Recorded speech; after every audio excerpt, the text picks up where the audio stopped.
Hi guys, welcome back to my channel. So this is gonna be what's an update, what's going on lately, type thing. First off, let's do a little weight loss journey update here.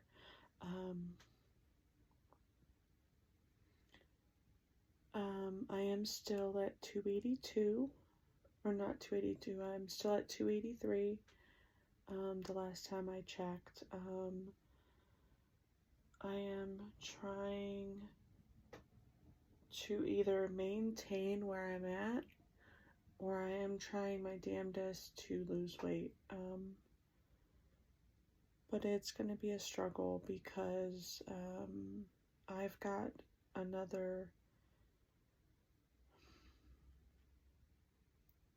at a point in my life right now where things are really stressful for me.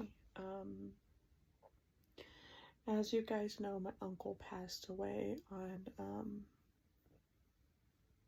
September 6th. And my grandma did not take it very well. Obviously, who would? That's her son, and that's her baby. That was her youngest son, and both of her sons are gone, and her husband. But my grandma is not doing well, and with that, it stresses me out. I try not to eat. But then I smoke more. But if I smoke more, I get the munchies. So right now, I am just very, very thankful that I have stayed at 283 and I have not gained weight. But I am trying extremely hard to watch what I'm eating, how much I'm eating. It's not really going too well. It's going well enough to where I'm at least maintaining where I'm at, and I'm very thankful for that. But I am hoping that I can get over this hump and lose the rest of this last little bit of weight I have to lose, and lose it. Now, the next thing is an update about my grandma. My grandma is not doing really good.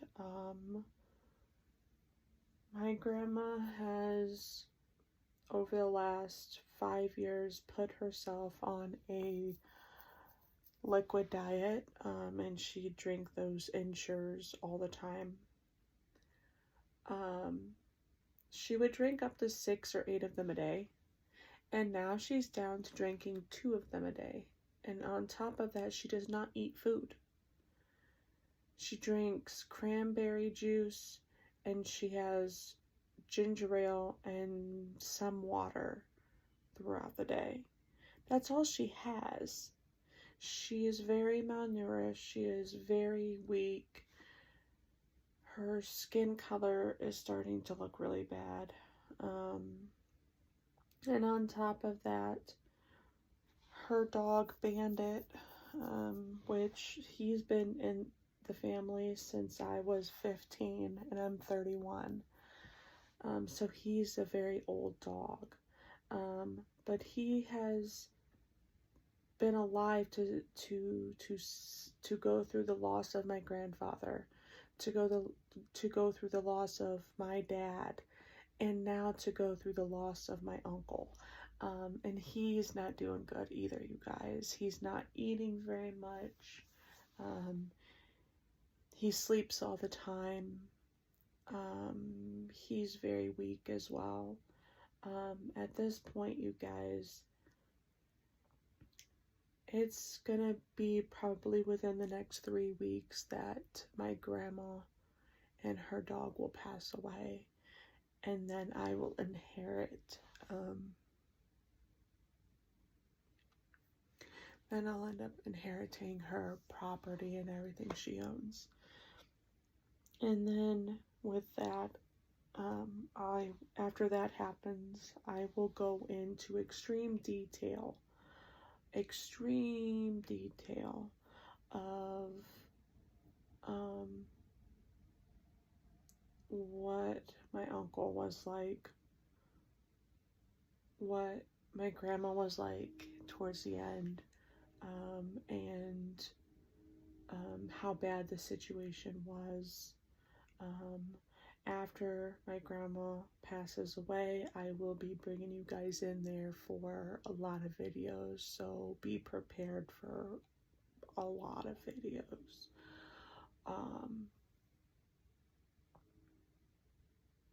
But yeah,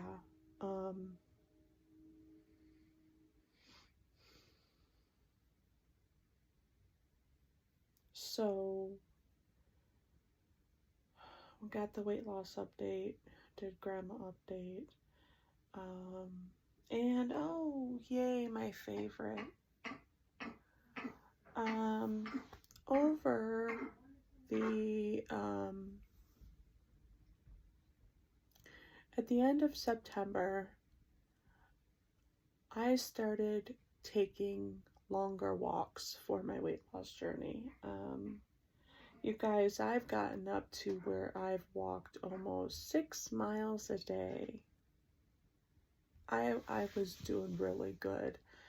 And then a few things happened and I got a little discouraged. I'm going to explain what those things are.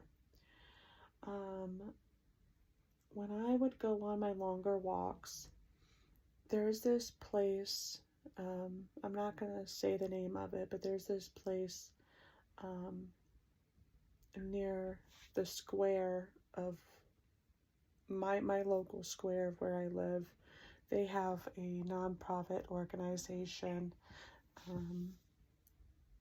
that helps people who are either homeless, down on their luck, unfortunate, need food, whatever. You don't have to pay.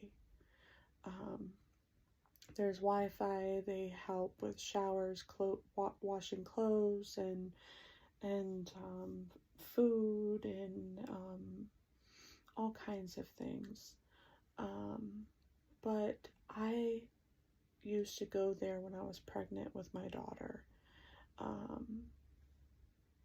And it was a place where I felt like I could go to take a break on my walks. This is where I would bring a backpack and I'd have my phone charger, I'd have notebooks, pen, my headphones. I would have things to do that kept me busy and occupied, so I wasn't bored. Now the thing is this place is also a place where my ex would possibly be or go. Now, when I first started going there, he was there. My ex was there, and he was sitting up front with his girlfriend or his dad or whoever he was talking to. He was up front, and I would go to the back of the building every single time I would walk in there. I'd go to the back of the building. I would sit at a booth, plug in my charger, plug in my phone, and I would start doing my own thing. 20 minutes later, he would start coming to the back of the building and sit near me and watch me. He would tell people, look, that's my ex, watch her. And just all these things.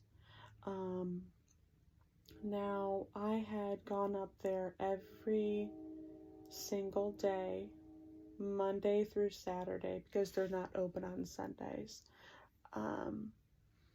And I would go there every day at some point during my walk, and I would sit down, do my own thing. And then this happened for probably about 2 or 3 weeks. And then the last time I was there, he was leaving around the same time I was. I realized what time it was. It was close to noon, and I was like, oh shit, I need to get back home. And Well, he was going out the front door, and I noticed that, and I altered and changed my course, and I decided to go out the side door of the building. And then I stood there, and I'm like, I need to have a smoke break before I finish my walk home. And I was standing out there, and I was having my smoke break, and then all of a sudden he comes out. I finally finish my smoke break. He starts walking towards this tire place to the crosswalk, and I decide to not walk down that way, and I decided to just run across the street when it was clear. And I got across and went up to the crosswalk, hit the button. I crossed over to where our Rite Aid used to be before it closed. And I turned and I started walking down the street towards my house.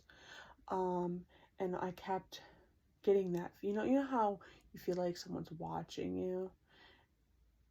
That feeling you get? I had that feeling, so I kept looking behind me, and he was following me.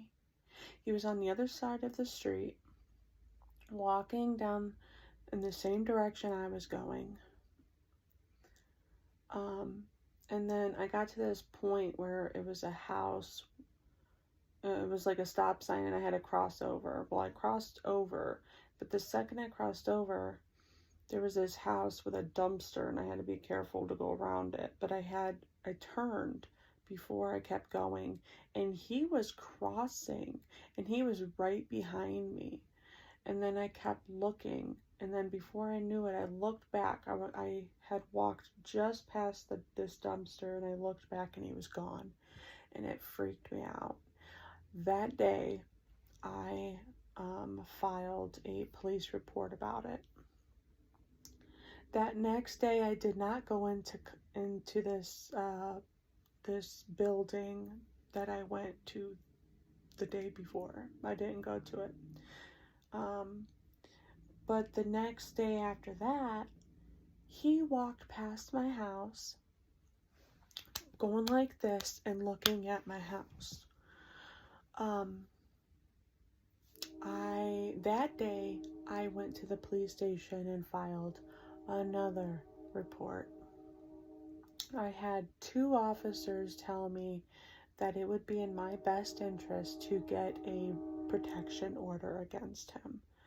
So, it was either that day or the next day, I went to my local courthouse and I filed for a protection order against my ex, because I have been dealing with this with him for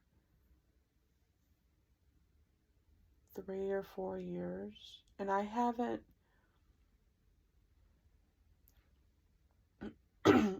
spoken to him since the day he left, which was almost 6 years ago. April 21st, 2020 is the day he left. Okay? So this coming April, it will be 6 years since he's left.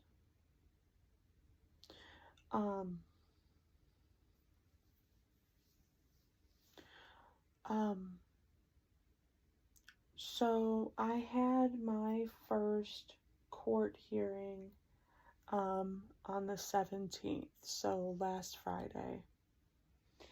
And the address I had given them was an address that I had gotten from the first police report. And I went to that hearing, and the judge told me that it is my responsibility to find out where he lives and provide them with the correct address so that they can serve him. And when I got to that courthouse, I was already having issues because that's the courthouse where my parents got a divorce at. That's the courthouse where I had probation and court hearings at. And it just was a very PTSD, emotional type moment for me. And so much flooding in my head.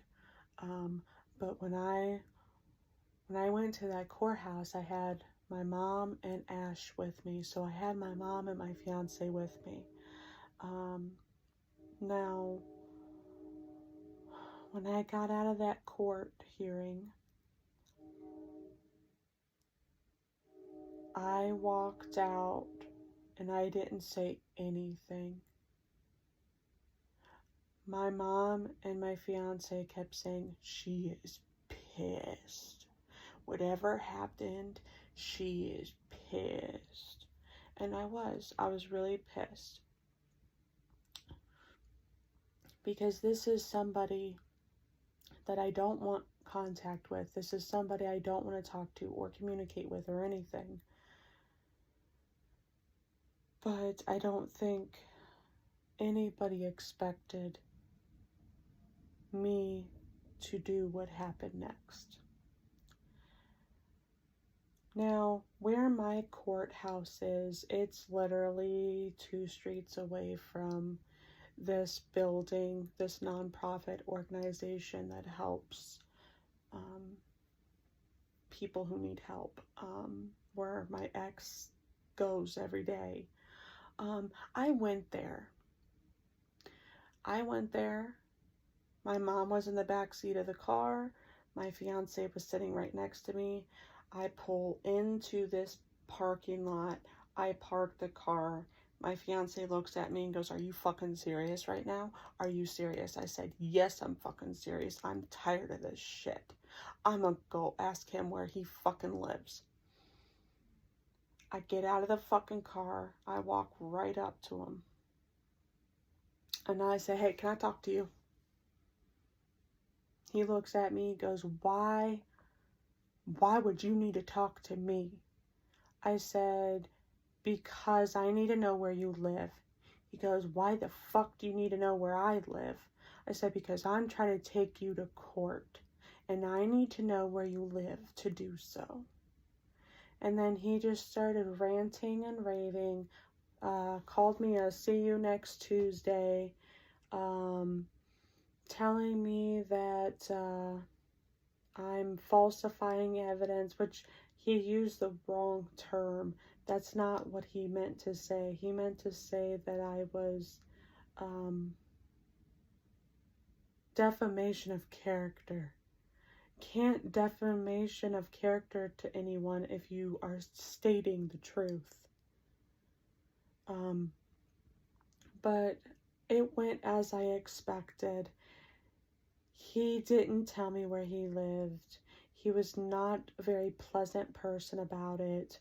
I walked up to him and I was respectful until he wasn't respectful, because I'm not going to continue to be respectful to somebody who's not respectful to me. So it went as I expected. I did speak to a lawyer. But the thing is I had to go back to the courthouse and give them another address. And I gave them the address of the homeless shelter.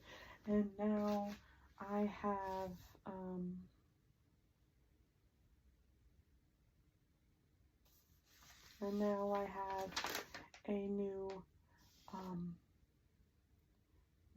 a new court date. I'm not going to really show you the paper, but here, I'll do this.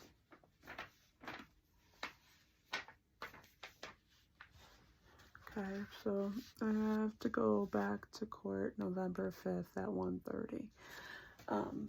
And it's interesting because I didn't get a paper stating that he was unable to be served this time, unless I'm getting that one later on, which could be possible, but I'm pretty sure that he got served.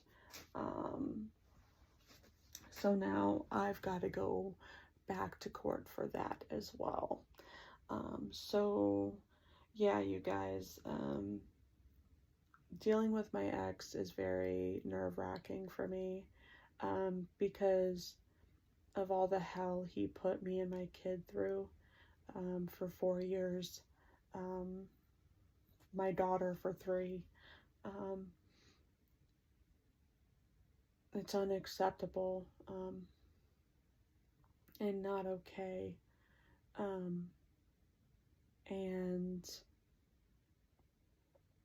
it's not okay for him to pass my house anytime he pleases, acting like he's gonna fight somebody. Oh, and when I confronted him, he said, why'd you bring him? You know I beat his ass before, I'll do it again. And I literally, I couldn't get all of my good comebacks out because I was so pissed. See, I'm not this quiet, obedient person like I used to be. I used to take verbal, physical, mental abuse. Used to take it. I don't take shit from nobody now. And I think he figured that out. So yeah, you guys, there's so much going on, and I hope this helps you understand why I've been struggling to get these videos out. But as you could see, obviously I've been recording, I just haven't been able to really do my voiceovers, take the time to do my voiceovers and whatnot. So with all that being said, that's going to be it for this video. Please comment, like, subscribe, share, send these videos to whoever you feel like could use them, benefit from them in any way, and I'll see you guys for my next video. Bye.